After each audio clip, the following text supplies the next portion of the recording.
खुशामदीद नाजरीन, आप देख रहे हैं प्रोग्राम रियासत। मैं हूं शहजाद रजा। पाकिस्तान तहरीक इंसाफ के सरबरा ने आज इस्लामाबाद हाई कोर्ट में गैर मशरूत माफ़ी मांग ली और इसकी बिना पे जो फ़र्द जुर्म आज इमरान खान साहब पर आयद होनी थी वो नहीं हुई। इस पर चीफ जस्टिस साहब ने कहा कि एक तहरीरी अपना माफ़ीनामा जमा कराएं जिस पर अदालत जो है वो फैसला करेगी। इससे पहले इमरान खान साहब इस्लामाबाद में ही एक पब्लिक रैली में इस्लामाबाद की एक खातून जज के हवाले से उन्होंने कुछ ऐसे कलमात कहे जो तौहीन अदालत के ज़ुमरे में आते थे, जिस पर इस्लामाबाद हाई कोर्ट ने खुद नोटिस लेते हुए इस केस का आगाज़ किया। इमरान खान साहब के पास मौका था पहली चंद दो पेशियों पे कि वो माफ़ी मांग लेते, लेकिन उन्होंने उससे इज्तनाब किया। बहरहाल उनका जो भी जवाब आया उन्होंने कहा, जो भी उन्होंने कहा अफसोस है, और लेकिन वो ये नहीं समझते कि उन्होंने किसी भी किस्म की तौहीन अदालत की है। लेकिन आज इमरान खान साहब ने अपनी हिकमत अमली तब्दील की और गैर मशरूत माफ़ी मांग ली, जिस पर चीफ जस्टिस अतर मिनल्ला साहब ने उनको अप्रिशिएट भी किया और कहा कि ये अच्छा है कि उनको अपनी गलती का एहसास हो गया। आपको मैं 4 साल पहले लिए चलता हूं। 2018 में 3 केसेस हुए पाकिस्तान मुस्लिम लीग नवाज के, 3 फायर ब्रांड जो रहनुमा थे उनके खिलाफ, और इन तीनों केसेस में उनको सजाएं हुई और वो नाअहल हो गए। तलाल चौधरी साहब ने मुअज़्ज़ज़ जज साहिबान के बारे में कुछ बातें की जिसकी बिना पर 2018 में उनको सजा दी गई और वो 5 साल के लिए नाअहल हो गए। इससे पहले दानियाल अजीज साहब जो एक और फायर ब्रांड लीडर कहलाते हैं पाकिस्तान मुस्लिम लीग नवाज के, उन्होंने भी अपनी सियासी तकरीरों में, जलसों में कुछ ऐसी बातें की जो अदालत ने समझा कि वो तौहीन के ज़ुमरे में आती हैं। उस बिना पे दानियाल अजीज साहब को भी नाअहल कर दिया गया और उनको एक अलामती सज़ा दी गई till the rising of the court. और इससे पहले निहाल हाशमी साहब ने मुअज़्ज़ज़ जज साहिबान के बारे में, उनके फैमिली के बारे में कुछ बात की और छोटा सा उनका मुख्तसर सा ये 2-3 जुमले थे जिसकी बिना पे उन पर यह केस हुआ। और निहाल हाशमी का केस इसलिए मुख्तलिफ है कि निहाल हाशमी साहब ने गैर मशरूत माफ़ीनामा भी अदालत उज़्मा में जमा करा दिया था, लेकिन मुअज़्ज़ज़ जज साहिबान ने उसको काफ़ी तसव्वुर नहीं किया और निहाल हाशमी साहब को सज़ा दे दी गई। अगरचे सज़ा देने के बाद, नाअहल होने के बाद उनका माफ़ीनामा जो है एक दफ़ा अदालत ने कबूल किया। 5 साल के लिए ये लोग नाअहल हो गए 2023 तक। इमरान खान साहब के बारे में भी यही बात हो रही थी, अगर फ़र्द जुर्म आयद होती है, केस चलता है तो उस पर और सज़ा हो जाती है तो 5 साल के लिए नाअहल हो सकते हैं। लेकिन आज उन्होंने माफ़ी मांगी, गैर मशरूत माफ़ी मांगी, जिस पर फ़र्द जुर्म जो आयद आज होनी थी वो ना हो सकी। अभी ख़तरा टला नहीं। ये अदालत की, मुअज़्ज़ज़ जज साहिबान की सवाबदीद है कि इमरान खान साहब का माफ़ीनामा वो कबूल करते हैं या नहीं करते। लेकिन इसके साथ साथ आज एक बहुत इंपॉर्टेंट, बहुत अहम ऑब्जर्वेशन और बल्कि मशवरा chief justice of Pakistan justice Umar Ata Bandial साहब ने पाकिस्तान तहरीक इंसाफ को दिया। उन्होंने कहा कि पीटीआई पार्लियामान में अपना किरदार अदा करे और अवाम ने 5 साल के लिए उनको मुंतखब किया था और मुल्क की मुआशी हालत को देखते हुए ने कहा कि सैलाब आया, मुल्क की मुआशी हालत देखें, ये जो आप ज़िमनी इंतखाबात करवाना चाहते हैं इससे जो अखराजात होंगे क्या मुल्क उसका मुतहम्मिल हो सकता है। जस्टिस ऑफ पाकिस्तान ने आज पाकिस्तान तहरीक इंसाफ के जो केस आया था उनका एक मरहलावार इस्तीफ़ों की मंजूरी का, उस हवाले से उन्होंने ये रिमार्क्स दिए। बहुत इंपॉर्टेंट रिमार्क्स हैं। क्या पाकिस्तान तहरीक इंसाफ चीफ जस्टिस साहब के इस मशवरे को ऑनर करेगी कि नहीं, ये तो वक्त बताएगा, लेकिन इस पर गुफ्तगू करते हैं। अहमद जवाद साहब मुझे ज्वाइन कर रहे हैं इस्लामाबाद स्टूडियो में, पाकिस्तान मुस्लिम लीग नवाज के रहनुमा हैं। अहमद जवाद साहब आपका बहुत शुक्रिया। ज़फ़र अली शाह साहब मेरे साथ मौजूद हैं स्टूडियो में, पाकिस्तान तहरीक इंसाफ से ताल्लुक़ है, आपका भी बहुत शुक्रिया ज़फ़र अली शाह साहब। बैरिस्टर आमिर हसन साहब पाकिस्तान पीपल्स पार्टी के रहनुमा हमारे साथ वीडियो लिंक पे मौजूद हैं। बैरिस्टर साहब आपका भी बहुत शुक्रिया। अहमद जवाद साहब, आज इमरान खान साहब ने गैर मशरूत माफ़ी मांग ली है और अदालत ने भी उनके साथ रियायत की कि फ़र्द जुर्म आयद नहीं की, तो अब इमरान खान साहब ने, क्या आप समझते हैं, हिकमत अमली तब्दील की है कि एक बहुत ज़्यादा एग्रेसिव स्टांस लेने के बाद अब वो थोड़ा सा पीछे हट रहे हैं, डिफेंसिव हो रहे हैं? देखें, जहाँ तक इमरान खान की स्ट्रेटजी का ताल्लुक़ है तो वो तो एक पूरी हिस्ट्री मौजूद है कि जिसमें वो एग्रेसिव स्टांस लेते हैं और जब उनके लिए ख़ुद मुश्किलात पैदा हो जाती हैं तो वो बैकआउट कर जाते हैं। और ये कोई पहली दफ़ा नहीं हो रहा और ये सिर्फ अदालतों में नहीं हो रहा। मुझे तो अच्छी तरह से याद है कि ट्रंप के सामने बैठे हुए थे तैयबा ज़िया, जो पाकिस्तानी जर्नलिस्ट है, उन्होंने उनसे सवाल किया था कि ये मैं नाम भूल गया, क्या वो जो खातून है अमेरिका में जो कैद में है, आफिया सदीकी के बारे में, तो उस वक्त उनके हलक में आवाज़ फंस गई थी और वो कुछ नहीं कह सके।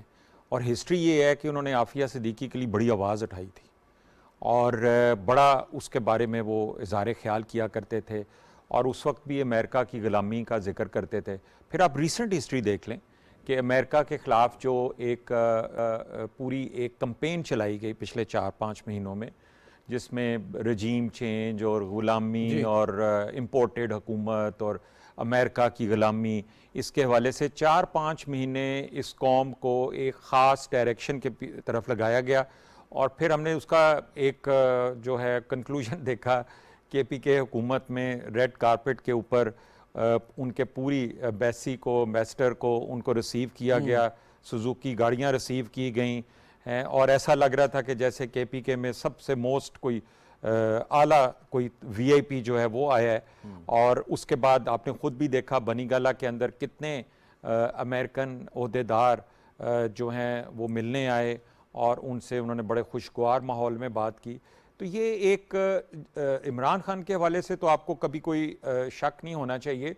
और आज जो उन्होंने माफ़ी मांगी है तो ये पहले दिन से मुझे पता था कि ये मांगेंगे और मैं कह चुका हूं 1-2 प्रोग्राम में कि ये माफ़ी मांगेंगे जिस वक्त इनको कोई और ऑप्शन नज़र नहीं आएगी, लेकिन उस वक्त तक इसको तूल देंगे।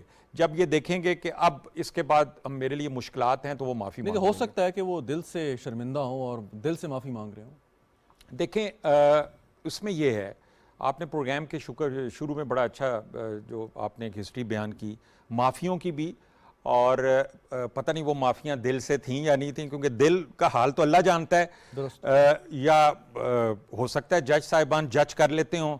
इसी वजह से शायद माजी में जो 4 मिसालें हैं, यूसुफ रज़ा गिलानी से लेके निहाल हाशमी तो दानियाल अजीज़ और तलाल चौधरी, तो उन बेचारों ने भी माफ़ी मांगी थी, लेकिन जज हजरात ने समझा कि शायद दिल से नहीं मांगी। ठीक, मतलब अब मैं तो नहीं कुछ कह सकता, हो सकता है लोग दिलों का हाल जानते हो, लेकिन आज हो सकता है कि इमरान खान के दिल का हाल पता हो और उन्होंने कहा ये तो बड़ी जेन्युइन माफी है। चलें, लेकिन जैसे आपने कहा फैसला नहीं आया जी, मौजूद अदालत फैसले का इंतजार भी करेंगे। बिल्कुल, लेकिन ये है कि हम ये चाहेंगे कि पाकिस्तान के अंदर जो है आप जो भी फैसला करेंगे, एक अदालत, आपको पता है कि कानून जो है वो एक एवोल्यूशन है, जितने फैसले होते हैं वो कानून का हिस्सा बन जाते हैं। बिल्कुल ठीक। आप अगर ये फैसला देते हैं और इनको माफी दे देते हैं तो इसके बाद इसका मतलब एक जो है इंटरप्रिटेशन ये है कि कल कोई भी किसी भी जज को धमकी भी दे सकता है और वो दहशतगर्दी नहीं होगी। बिल्कुल सही, और वो माफी मांग सकता है और उसको माफी दी जाएगी। जफर अली शाह साहब, ये जो मैंने 3 केसेस का हवाला दिया और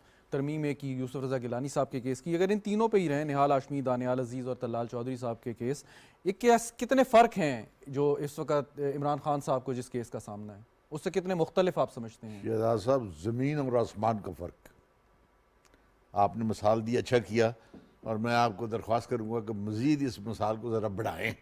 3 आपने उन शरफा का नाम आपने लिए ना जी, अब उनके हर नाम के साथ ज़रा ये भी रिपीट करने, वरना आपकी लाइब्रेरी से मिल जाएगी, तस्वीर भी मिल जाएगी कि हर उस शख्स ने क्या कहा। वो हमें मुनासिब नहीं है दोहराना। चले, ये भी काफ़ी है मेरे लिए, ये भी काफ़ी है जी, कि जो अल्फाज एक अच्छा सीनियर एंकर उनको दोहराने के लिए उनको मुनासिब नहीं समझता। इस पे मैं एक चीज़ ऐड कर दूं, वैसे मैंने इस कॉन्टेक्स्ट में कहा कि उनके अल्फाज मैं दोहराना नहीं चाहता, मुनासिब खान साहब के अल्फाज भी दोहराना नहीं है। नहीं, उनके मैं बता देता हूँ आपको, मैं दोहरा देता हूँ आपको, और बल्कि आपको मैं कहता हूँ कि आप दोहरा दें, कोई बात नहीं, कोई फर्क नहीं पड़ता। अच्छा, हाँ, अभी केस चल रहा है इसलिए रहने दें। नहीं दोहरा दें आप। नहीं, आप कहते हैं कि फ़र्क है, केसेस फ़र्क है। जमीन और आसमान का ठीक, पहली बात तो यह है कि इन्होंने जो इमरान खान साहब ने बात की, एक जलसे में की, और जलसे में बातें की जाती हैं, जलसे में जो बातें की जाती हैं वो वैसे ही public interest for the larger interest of the nation, country, public constituency वगैरह वगैरह वगैरह। मतलब उनका कोई हकीकत से कम ही ताल्लुक होता है, ये कहना चाह रहे हैं आप? नहीं, ये बात नहीं, सियासी बड़ा फर्क होता है, आप सुन लेना बात। और उन्होंने जो कुछ कहा, जो कुछ मैंने पढ़ा या मैंने सुना, मुझे नहीं पता कोई खुफिया और कोई बात हो जो कि जिस पर उन्होंने आपके एक साफी बरादरी के शख्स पर जब तशद्दुद हुआ और बड़ा बेईमाना तशद्दुद हुआ, और जिसके बारे में वकला ने जाकर बताया इमरान खान साहब को, तो उस पर उन्होंने पब्लिक गैदरिंग में एक रिएक्शन किया कि नहीं हम इसकी कानूनी कार्रवाई करेंगे। हम मतलब कोई भी जज, साफी बरादरी से क्या मुराद है? किस वो साफी हैं या नहीं मुझे आई डोंट नो, मतलब वो क्या नाम है उनका, जो बेल आउट हुए हैं। शहबाज गिल साहब की बात कर रहे हैं। शहबाज गिल साहब, वो आपके लीडर के चीफ ऑफ स्टाफ थे उस वक्त जब ये हुआ। मेरा मतलब है कि साफियत से का ताल्लुक नहीं होगा। नहीं होगा। मेरा मतलब वैसे मुस्तकबिल में शायद बन जाए। अदरवाइज तो साफी भी चीफ ऑफ स्टाफ हो सकता है ना।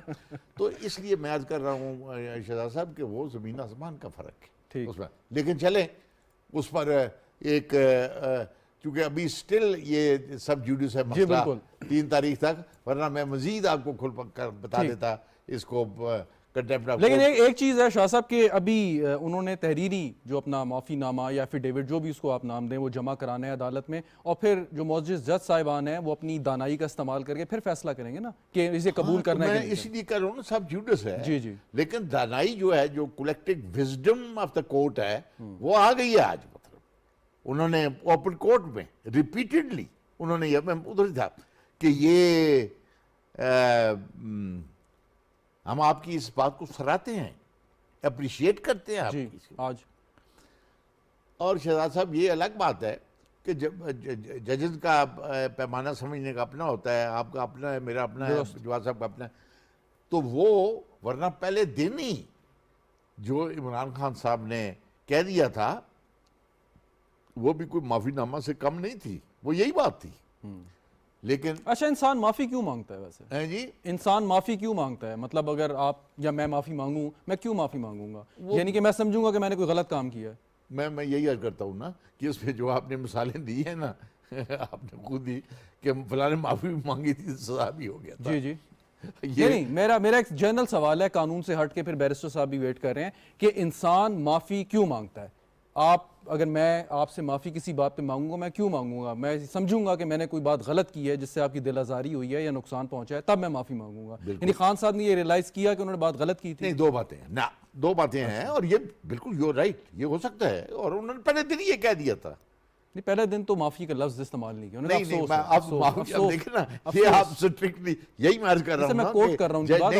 अफसोस की कोई बात नहीं। उन्होंने पहले दिन भी कह दिया था, सेकंड दिन भी कह दिया था, सो बार आके अदालत में पब्लिकली भी 2-3 जलसों में भी कह दिया है कि मुझे उन्होंने इजाजत नहीं बोलने की, अगर मुझे उसी दिन इजाजत दे देते तो मैं उसी दिन अपॉलोजाइज कर लेता। चलें, मैं वापस आता हूं। बैरिस्टर आमिर साहब, ये गुफ्तगू आपने सुनी है, मैं जवाद साहब और जफर अली शाह साहब जो बात कर रहे थे, अब गैर मशरूत माफ़ी, लेकिन अगेन ये तो सवाबदीदी इख्तियार अदालत का है। तो मैं आपसे यही पूछना चाहूँगा कि जो 3 मिसालें मैंने दी थी, जफर अली शाह साहब कहते हैं ज़मीन आसमान का फ़र्क है उन केसेस में और इस केस में, आपकी क्या राय है इस पर?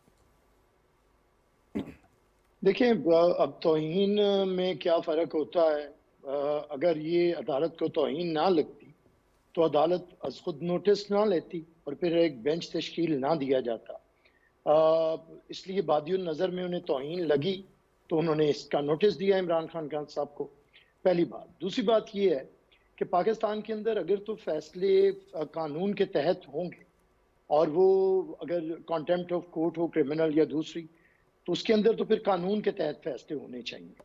लेकिन अगर फैसले अपनी मर्जी से, पसंद नापसंद से होंगे, देखें, अगर जज नरम है तो वो माफ़ी दे दे, और अगर जज गरम है तो वो किसी का मुस्तकबिल दाव पे लगा दे। बात तो ये है कि अगर आपने तौहीन अदालत है और तौहीन अदालत की सज़ा देनी है तो फिर जिस पे आप अदालत खुद नोटिस लेती है, कम से कम उस पर तो दें। ये सबको माफ़ी, अगर माफ़ी मांग ली निहाल हाशमी ने, तो उनकी माफ़ी के अंदर इन्हें क्यों शक हुआ? अगर तलाल चौधरी ने माफ़ी मांग ली तो उनकी माफ़ी पे इन्हें शक क्यों हुआ? तो मैं समझता हूं कि जब आप किसी के ऊपर शक करें, किसी पे ना करें। अब आते हैं दूसरी तरफ, सबसे ज़रूरी चीज़ है कि पाकिस्तान के अंदर जो आजकल सबसे बड़ा आर्ग्यूमेंट था इमरान नियाजी साहब और इनके हवारियों का, वो ये था कि इमरान एक पॉपुलर लीडर है और उसे अदालत को चाहिए उसका एहतराम करे, खबरदार ऐसा कोई कदम ना उठाए। तो मैं बताऊं कि पाकिस्तान के सबसे पॉपुलर लीडर को अदालत ने सजाए मौत दी, जिसे जुडिशल मर्डर कहते हैं। उसके बाद पाकिस्तान के एक और पॉपुलर लीडर को, जो 3 दफ़ा प्राइम मिनिस्टर बना, उसे ना सिर्फ डिस्क्वालीफाई किया और उसे निकाला, हुकूमत खत्म की। एक और पाकिस्तान के लीडर को, वजीर आजम को, उन्होंने till rising of the court सिर्फ इतनी सी सजा थी कि जब तक अदालत बर्खास्त नहीं होती आप खड़े हो जाएं। इसके ऊपर अला कोई तौहीन नहीं की, कोई एक लफ्ज नहीं बोला, एक लफ्ज नहीं बोला यूसुफ रजा गिलानी ने, लेकिन उन्हें उनकी हुकूमत खत्म कर दी, जिसे कि जुडिशल कू कहते हैं। अब ये बात है कि अगर तो अदालतों ने फैसले आइन और कानून के तहत करने हैं तो एक बड़ा सवालिया निशान खड़ा होगा। और अगर अदालतों ने फैसले अपनी मर्जी से करने हैं तो फिर भले करते रहें। अच्छा, तो आप जस्टिस बैरिस्टर मुनीर के भी साहब, फैसले हैं।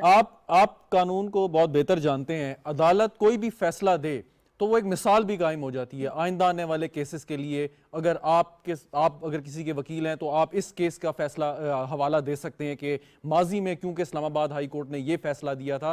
सो आपके ख्याल में ये अदालत भी यकीनन इस चीज़ को भी जहन में होता है मौजूद जज साहिबान का कि जो भी वो फैसला देंगे एक मिसाल कायम होगी, यानी इमरान खान साहब को अगर माफ़ी मिलती है तब भी एक मिसाल कायम होगी, नहीं मिलती तब भी।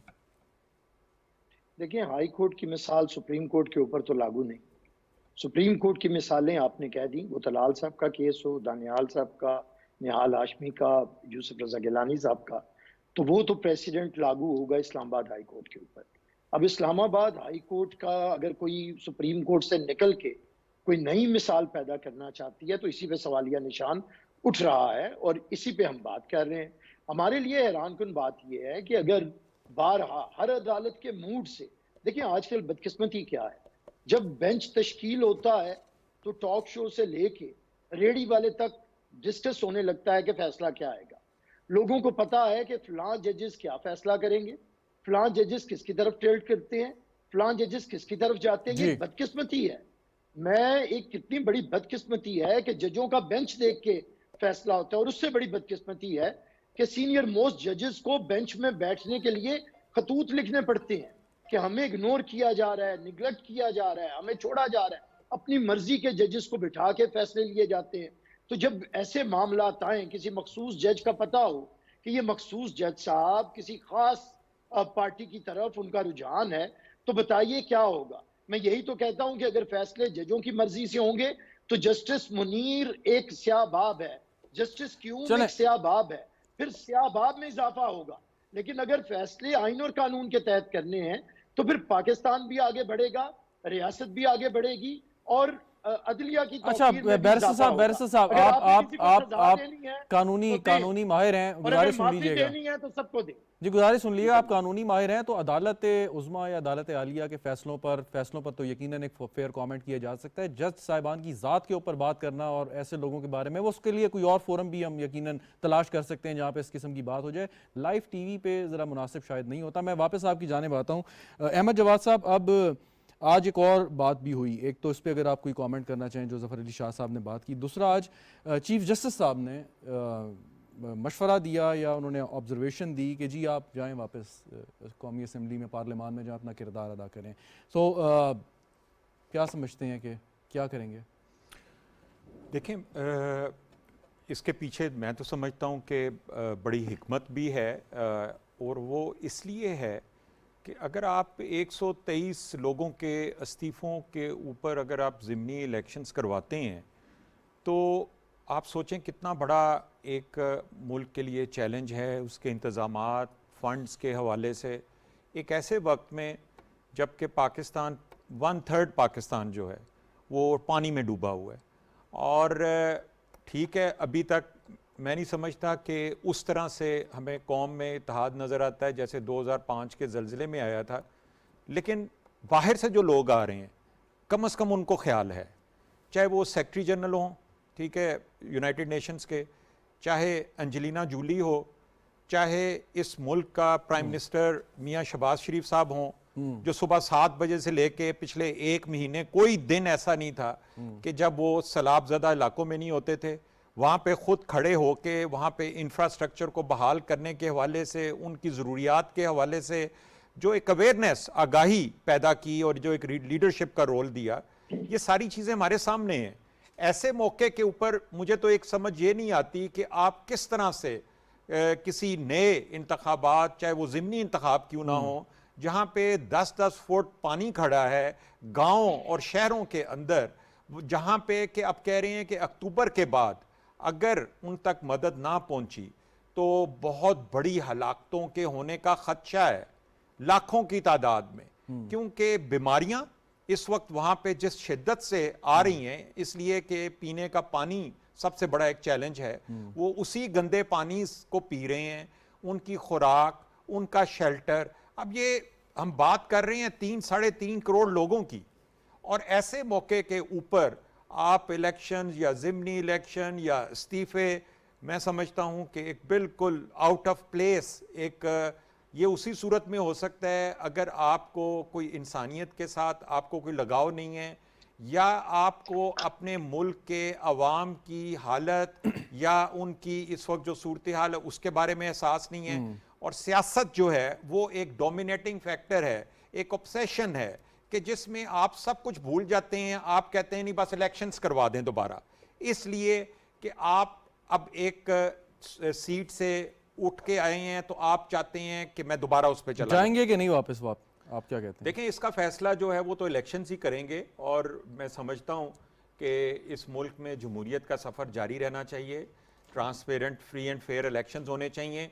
वो वाले इलेक्शंस नहीं होने चाहिए जिसकी प्लानिंग इमरान खान करके बैठे हुए थे, ईवीएम मशीन्स के जरिए और इंटरनेट वोटिंग के जरिए। ये वो प्लान था जिसके तहत वो अपने अगले, क्योंकि उनको नजर आ रहा था कि वो नहीं कर सकेंगे, अगला इलेक्शन जीत सकेंगे। लेकिन अब जो इलेक्शंस हों, मैं उम्मीद करता हूं कि वो फ्री एंड फेयर इलेक्शंस हो, ट्रांसपेरेंट इलेक्शन हो। जो जमात भी जीतती है उसका हक बनता है कि वो हुकूमत में आए, लेकिन आपको इंतजार करना पड़ेगा। अगर मैंडेट दिया हुआ है 5 साल का, 1 साल रहता है तो सुकून से इंतजार करें। इस 1 साल को सैलाब जदगान की रिहेबिलिटेशन, उनके रिलीफ वर्क में तवज्जो दें, चाहे वो अपोजिशन हो चाहे वो हुकूमत हो। बिल्कुल ठीक। जफर अली शाह साहब, आप यानी आपकी जमात क्या चीफ जस्टिस ऑफ पाकिस्तान की ये जो बात है या जो मशवरा है इसको ऑनर करेगी? हाईएस्ट जुडिशल ऑफिस से ये बात हुई है। शहजाद साहब, देखिए आपने सवाल पूछा कि जमात करेगी। मैं जमात का स्पोक्समैन इस वक्त नहीं हूँ कि मैं अभी जमात के हवाले से आपको बता दूँ। मुझे नहीं पता जमात क्या फैसला करेगी। ठीक, जब वो बैठेंगे उनका कोई फोरम जो पॉलिसी साझेदार, आप अपनी जाती राय दे दें। मैं वो दे दूँ, वो जरूर दूंगा। वो तो आप ना पूछते तब भी मैं देता। शहजाद साहब, मैं समझता हूँ पहली बात तो ये है कि चीफ साहब ने और जजेस प्रोसीडिंग के दरमियान ऑब्जर्वेशन देते रहते हैं, ये करो, वो हो गया, ये हो गया, वो हो गया, और उन्होंने गुड फेथ में कहा होगा। ये भी मैं कहता हूँ ठीक, उन्होंने एक नीति से ये बात की होगी और मुल्क के इंटरेस्ट में की होगी। लेकिन मेरा व्यू इससे ज़रा मुख्तलिफ है कि वो कैसे वापस आ जाए। रिजाइन दिए हैं उन्होंने असेंबली हॉल में, जब असेंबली इन प्रोग्रेस थी। ठीक, उनका वो हिस्सा भी और दीगर हिस्से भी, वो that is a part of the proceeding of the assembly. वो असेंबली का एक हिस्सा है, और ये नहीं कि ये पहली बार हुआ है। ये लगा कि ये ज़रा थोड़ा सा कलेक्टिव हुआ है, मतलब 126 या 27 पता जितने भी है। इससे पहले जावेद हाशमी भी दे चुके हैं, मौलाना साहब मनाजिर कुरान वाले अपना ताहिरुल कादरी साहब, वो भी दे चुके हैं इसी तरह खड़े होके। और जो रिजाइन देने का है, इससे मेरी 1-2 पिटीशन अभी भी पेंडिंग है। इसमें जो आइन है, आइन की बड़ी सीधी सीधी बात है, द मोमेंट किसी मेंबर ने अगर रिजाइन दिया तो उसमें ये प्रोविजन भी नहीं है शहजाद साहब कि उसको कोई एक्सेप्ट करेगा या रिजेक्ट करेगा। अच्छा, एक जो स्पीकर के सवाबदीदी इख्तियार हैं कि अगर वो ये समझे कि किसी मेंबर ने जो इस्तीफ़ा है वो अपनी मर्जी से नहीं दिया या वो नहीं देना चाहता था, वो और बुला के उनसे तहकीक कर ले, तो वो इख्तियार आपने ख़त्म कर दिया? नहीं, कोई स्पीकर वाइपर के कोई सवाबदीदी इख्तियार नहीं है। ये सारी मकरी है और सारी यही तो बीमारी है हमारे मुल्क में कि यहाँ पर जमहूरियत को भी अपनी मर्जी से, अपनी टेक्निक से चलाते हैं। ये कॉन्स्टिट्यूशन को भी हर शख्स, हर मेंबर, चाहे वो बीडी मेंबर है, यूनियन काउंसिल का मेंबर है या एमपी है या एमएन है, वो अपनी मर्जी से इंटरप्रिटेशन यानी आप कह रहे हैं स्पीकर के पास कोई इख्तियार नहीं है? कोई स्पीकर के पास क्या इख्तियार? अच्छा, रिजाइन करने की प्रोविजन आइन में है और उसमें ये कहीं नहीं है कि इसको स्पीकर एक्सेप्ट या रिजेक्ट करेगा। Very right. चलें, अच्छा, अब मैं क्विकली जरा ब्रेक लेनी है मुझे। हाँ, ब्रेक जरूर। चलें, ब्रेक लेते हैं नाज़रीन, वक्फे के बाद दोबारा हाजिर होंगे, हमारे साथ रहिएगा।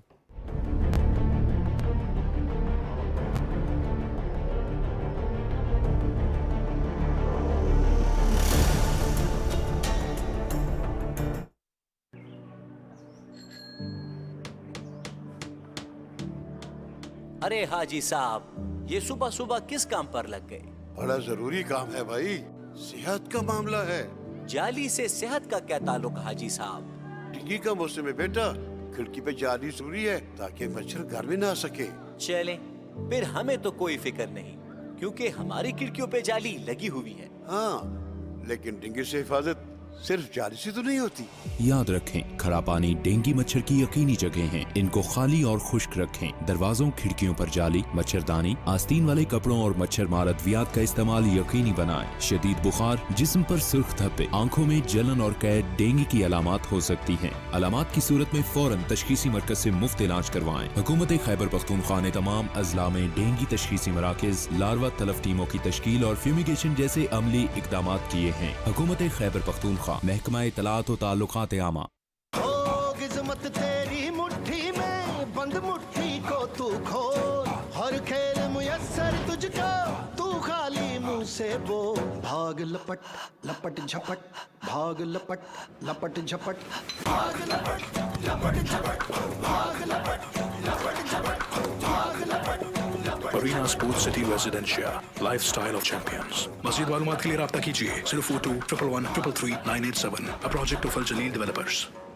3, 5, 10 मरला और 1 कनाल के रेजिडेंशियल प्लॉट्स, बुकिंग सिर्फ 1,75,000 रुपए से और बकाया 5 साल की आसान इक़सात, माहाना किस्त 11,000 रुपए से। Arena Sports City Residencia, Lifestyle of Champions. 042 111 333 987. Booking सिर्फ 1,75,000 रुपए से, माहाना किस्त सिर्फ 11,000 रुपए से। Arena Sports City Residencia, Lifestyle of Champions. 042 111 333 987.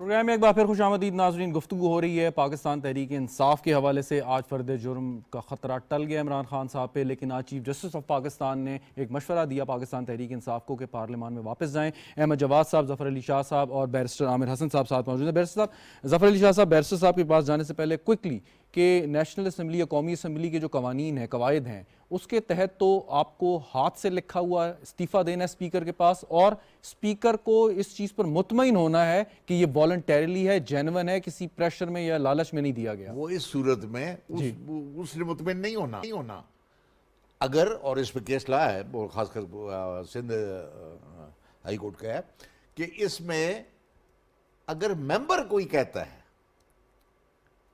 मसलन ये तो खैर बात ही और है, ये तो एक जिस तरह पहले मैंने अर्ज किया है कि ये तो प्रोसीडिंग इजलास की प्रोसीडिंग थी जिसमें ये किया गया और ओपन पूरी दुनिया ने सुना और पूरी दुनिया ने देखा और उन्होंने। सर मैं ये पढ़ देता हूँ 43 सब क्लॉज ए, बाकी छोड़ के द रेजिग्नेशन। ये क्या है?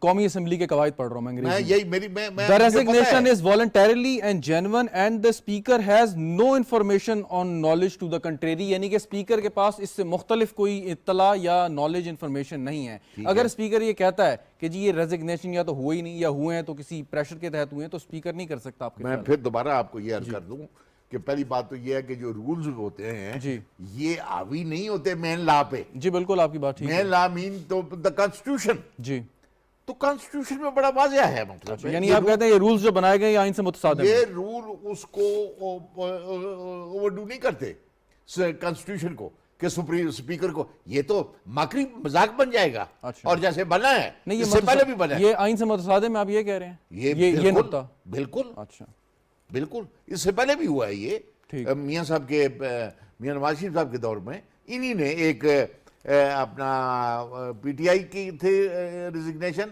और एक एमक्यूएम के थे रिजिग्नेशन दे के इन्होंने लिख कर दिए सब कुछ कर उन्होंने।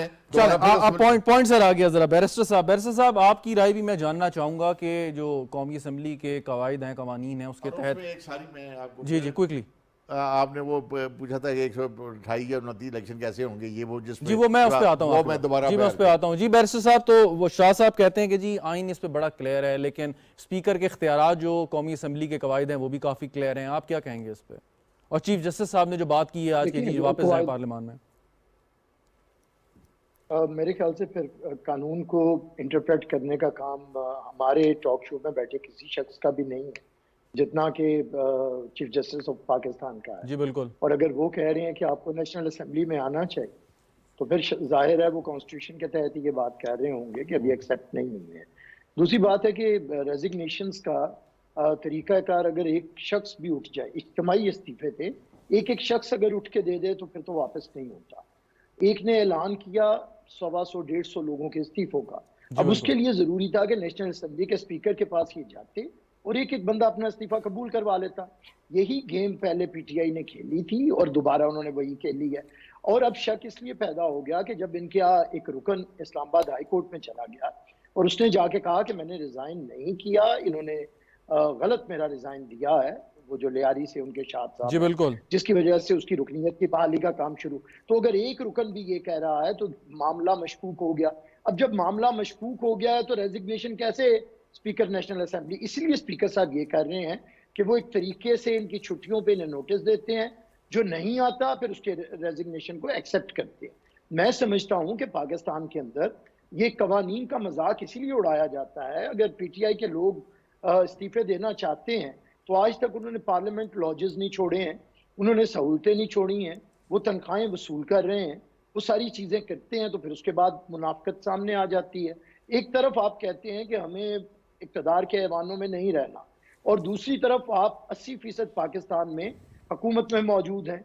पंजाब का वज़ीर आला हाउस आपके अंडर है, KPK का वज़ीर आला हाउस आपका है, कश्मीर और GB में आपकी हुकूमतें हैं, सदर पाकिस्तान आपका है। 80% पाकिस्तान में हुकूमत करने के बाद आप अपोजिशन वाली मुनाफिकत कैसे खेल सकते हैं? देखिए, मैं समझता हूं कि आज पाकिस्तान के अंदर एक कौमी हुकूमत है जिसमें सदर पाकिस्तान PTI का है, वजीर आजम दूसरी बड़ी जमात जो है PMLN उसका है, बाकी सब लोग वजारतों में मौजूद हैं, और सूबों में सबसे ज्यादा 6 अगर हमारी इकाइयां हैं तो 4 इकाइयों के अंदर PTI की हुकूमत है। अच्छा, जिस शख्स की 80% पाकिस्तान पे हुकूमत है, वो एक नाम नेहाद अपोजिशन लीडर का किरदार अदा करके रोज आता है, रुगेदता है इदारों को, भले वो सुप्रीम कोर्ट है, भले वो इस्टेब्लिशमेंट है, फौज है, पार्लियामान है। सियासतदानों को तो खैर उसका ठेका है कि उसने किसी सियासतदान को बाइज्जत रहने नहीं देना, ना सियासत को, ना अहले सियासत को। तो मैं समझता हूँ कि ये मुनाफिकत का खेल कब तक खेला जाएगा? इसी मुनाफिकत के खेल पे शायद आज अपनी ऑब्जर्वेशन में ऑनरेबल चीफ जस्टिस ने कहा है कि आप वापस आए। देखिए, 1 साल रह गया है इस असेंबली का, और पाकिस्तान के अंदर 3.5 करोड़। अच्छा, एक बात है बैरिस्टर साहब, एक सवाल है आपसे ही सवाल है। चीफ जस्टिस साहब ने तो ये एक बात ऑब्जर्वेशन दी, एक मशवरा दे दिया, बहुत अच्छी बात है। इसके साथ ख़ास तौर पे पाकिस्तान पीपल्स पार्टी जो मुफाहमत पे, मुज़ाकरात पे, सियासी डायलॉग के अमल पे बहुत ज़्यादा यकीन रखती है, तो ये काम तो सियासी जमातें भी कर सकती थी कि PTI के ऐसे एलिमेंट्स के साथ कि समझाएं आप अपनी टॉप लीडरशिप को कि वो वापस आएँ, तो वो जो एक सियासी मसालेहत का और जो बातचीत का अमल है वो शुरू नहीं हो पाया आपकी जानिब से भी। देखिए, सबसे बड़ी बात यह है कि रियासत के अंदर किसी को फादर फिगर होना चाहिए। पॉलिटिकल पार्टीज के हेड्स भी हो सकते हैं, आपके सियासी लोग भी हो सकते हैं जिन्होंने एक उम्र सियासत को दी हो। इमरान खान साहब का यही काम है कि एज ए स्पॉइलर इन्होंने किसी की इज्जत की नहीं है, किसी को इज्जतदार रहने नहीं दिया। कौन ऐसा शख्स है जिसकी पगड़ी इमरान खान ने ना उछाली है? मुझे कोई एक शख्स बता दे, एक इदारा बता दें जिससे हो। देखें, पूरी दुनिया जानती है कि मुफाहमत में प्रेसिडेंट आसिफ अली जरदारी का एक रोल है, वो इज्जत देना जानते हैं और बाइज्जत तरीके से सबको साथ लेके चलते हैं। जमहूरी तरीके से एक हुकूमत को, इत्तेहादी हुकूमत को 127 मेंबर्स के साथ उन्होंने हुकूमत करके दिखाया है और कॉन्स्टिट्यूशन को रीराइट करके दिखाया है, अमेंडमेंट्स लेके आए हैं, सारी जमातों को साथ में लाया है। उस शख्स का नाम भी ये जिस तरह, उस लीडर का नाम भी जिस तरह इमरान खान लेता है, बताएं कौन कदम उठाए? इमरान खान ने किसी को नहीं छोड़ा इस काबिल कि इमरान खान की तरफ कोई हाथ बढ़ा। यही मैं कहता हूं कि जब आपकी बदजुबानी, बदतहजीबी और आपका बुग़्ज़, आपकी रियाकारी इतनी बढ़ जाती है तो फिर कहां पे मुफाहमत रहती है? इमरान खान ने मुफाहमत के सारे दरवाजे बंद कर रखे हैं, इसी को जहालत कहते हैं। बिल्कुल ठीक। मैं वापस, आप किसी को भी फादर फिगर ना समझे और रियासत को मुंतशिर करें और फितना पर्दाजी की तरफ लेके जाएं तो क्या हाल होगा?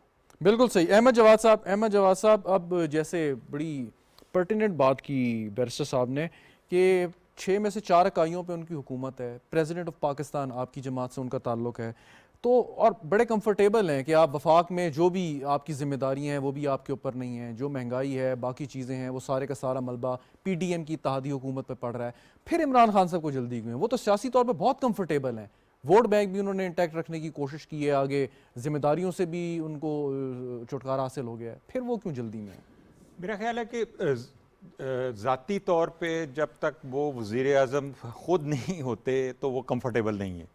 उनके लिए चाहे उनका प्रेसिडेंट हो चाहे सूबों में हुकूमत हो, लेकिन चूंकि वो वज़ीर आज़म नहीं है तो इसलिए वो अनकंफर्टेबल हैं और इसी वजह से उन्होंने जो इस्तीफ़ों का भी एक खेल रखा है। आप देखें, बिल्कुल बैरिस्टर साहब ने बड़ी सही बात की है कि अगर वो वाकई चाहते हैं कि इलेक्शंस हो जाएं तो आप अगर केपी और पंजाब से अगर आप इस्तीफ़े दे देते हैं तो आप मुझे बताएं कि फेडरल से भी आप दे देते हैं तो आप मुझे बताएं किस तरह से हुकूमत चल सकती है।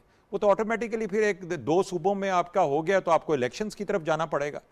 इससे ही इनकी आप नीयत का अंदाज़ा कर सकते हैं कि ये कितना सिंसियरली, बेसिकली ये सियासी तौर पे अर्ली इलेक्शंस जो हैं उसका नारा जो है वो एक एक्सक्यूज़ है एक सियासी एक पॉलिटिकल इंस्टेबिलिटी के लिए, जिसकी वो कॉलें देते रहते हैं, जिसके लिए धरने और तहरीकें और जो जलसे जुलूस जो है वो करने के लिए उनके पास एक एक्सक्यूज़ है कि जी हम कह रहे हैं अर्ली इलेक्शंस करो। और वो कहते हैं कि पूरी कौम की जो आवाज़ ये है कि अर्ली इलेक्शन होने चाहिए। अब ये देखें, बैठे बैठे अगर एक शख्स जो है इस बात का फैसला कर ले कि जो वो कह रहा है वो कौम की आवाज़ है, देखिए कौम की आवाज़ का तो पता सिर्फ चलेगा इलेक्शंस के अंदर। इसके अलावा तो आपको एक को एग्जिस्टेंस के तहत चलना है। किसी एक पार्टी का 1.5 करोड़ वोट है तो दूसरी का 2 करोड़ होगा, किसी का कोई 2.25 होगा, कोई 1.25 करोड़ होगा, इसी तरह ही है ना।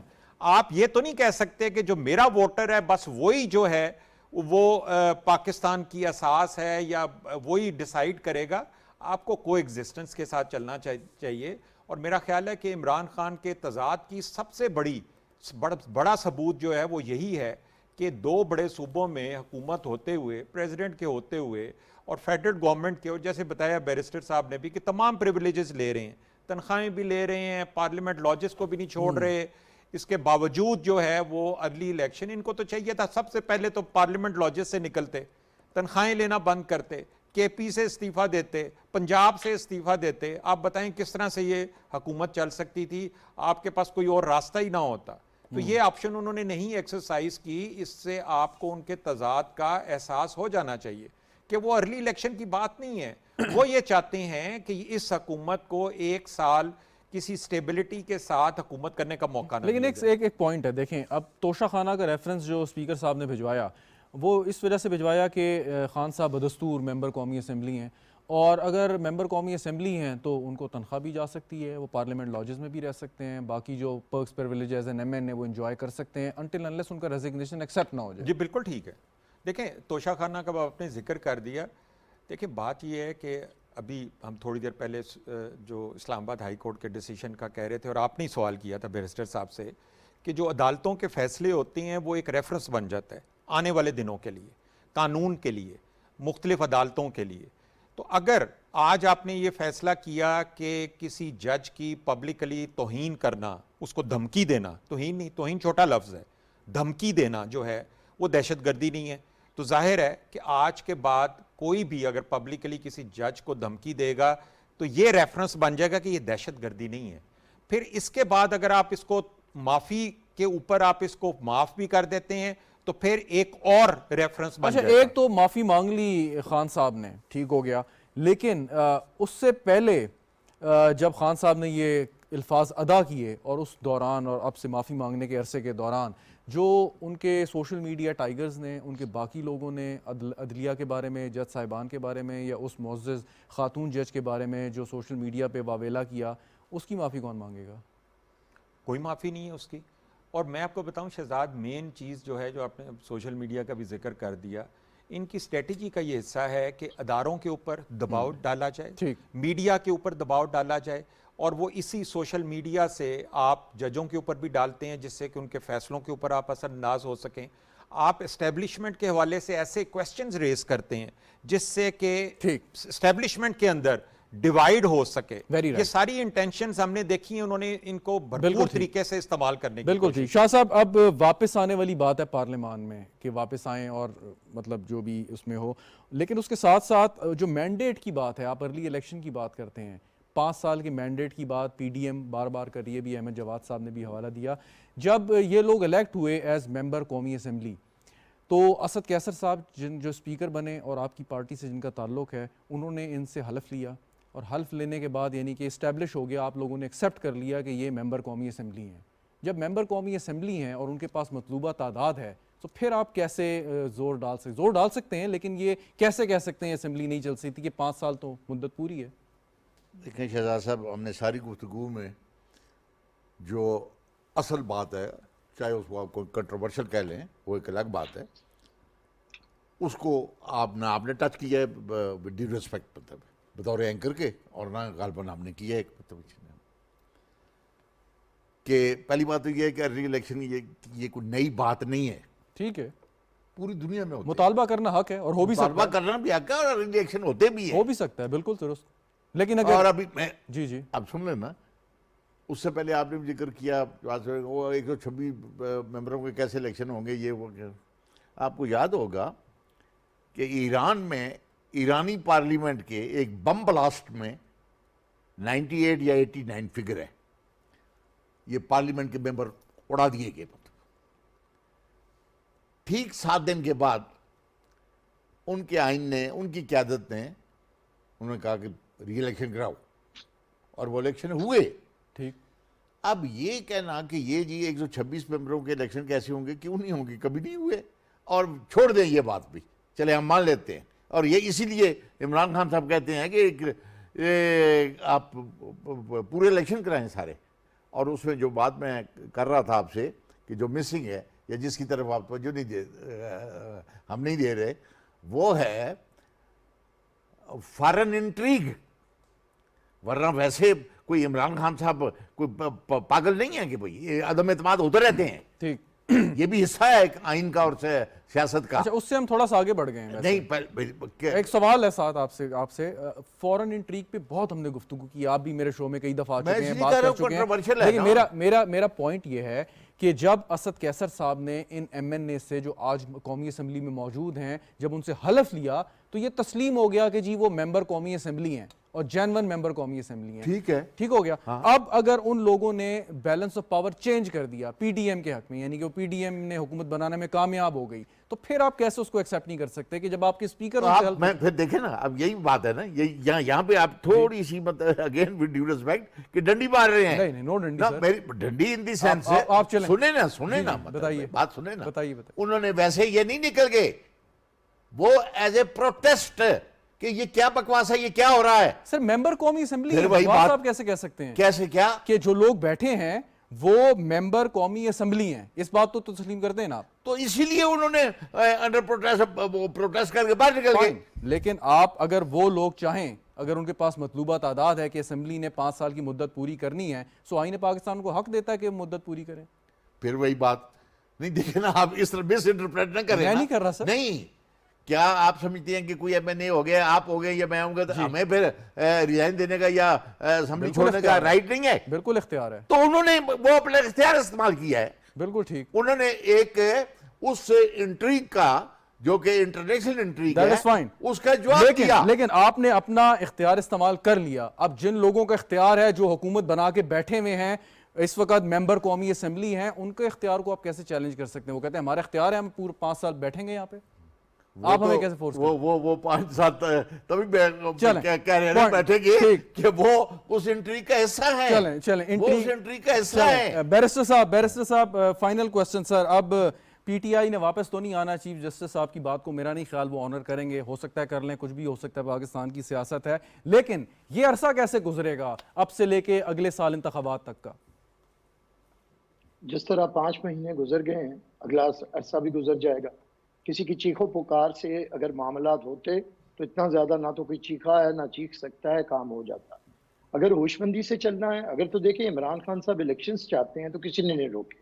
हुकूमत कभी नहीं कह रही कि 126 हल्कों में इलेक्शन नहीं हो सकते। सत बिस्मिल्लाह आए, और रोज आके इस्तीफों की मंजूरी करवाएं और इलेक्शन करवाएं। उससे भी बढ़ के मैं आपको एक और बात बता दूं, अगर इमरान खान इलेक्शन चाहते हैं तो ये चंद दिनों के अंदर पंजाब में इलेक्शन हो सकते हैं, खैबर पख्तूनख्वा में हो सकते हैं, और जहां पे पाकिस्तान के 80% में इलेक्शन होना शुरू हो जाएंगे तो फिर कौन सा जनरल इलेक्शन से बच सकेगा। इमरान खान के बातें करने की कुछ और हैं और पीछे से उनका मामलात कुछ और हैं। उन्होंने चंद लोगों को कंट्रोल किया है जिन्हें कि वो कहते हैं कि कुछ लोगों को आप हमेशा के लिए बेवकूफ बना सकते हैं। इमरान खान ने उन बेवकूफों के एक मजमे को बताया हुआ है।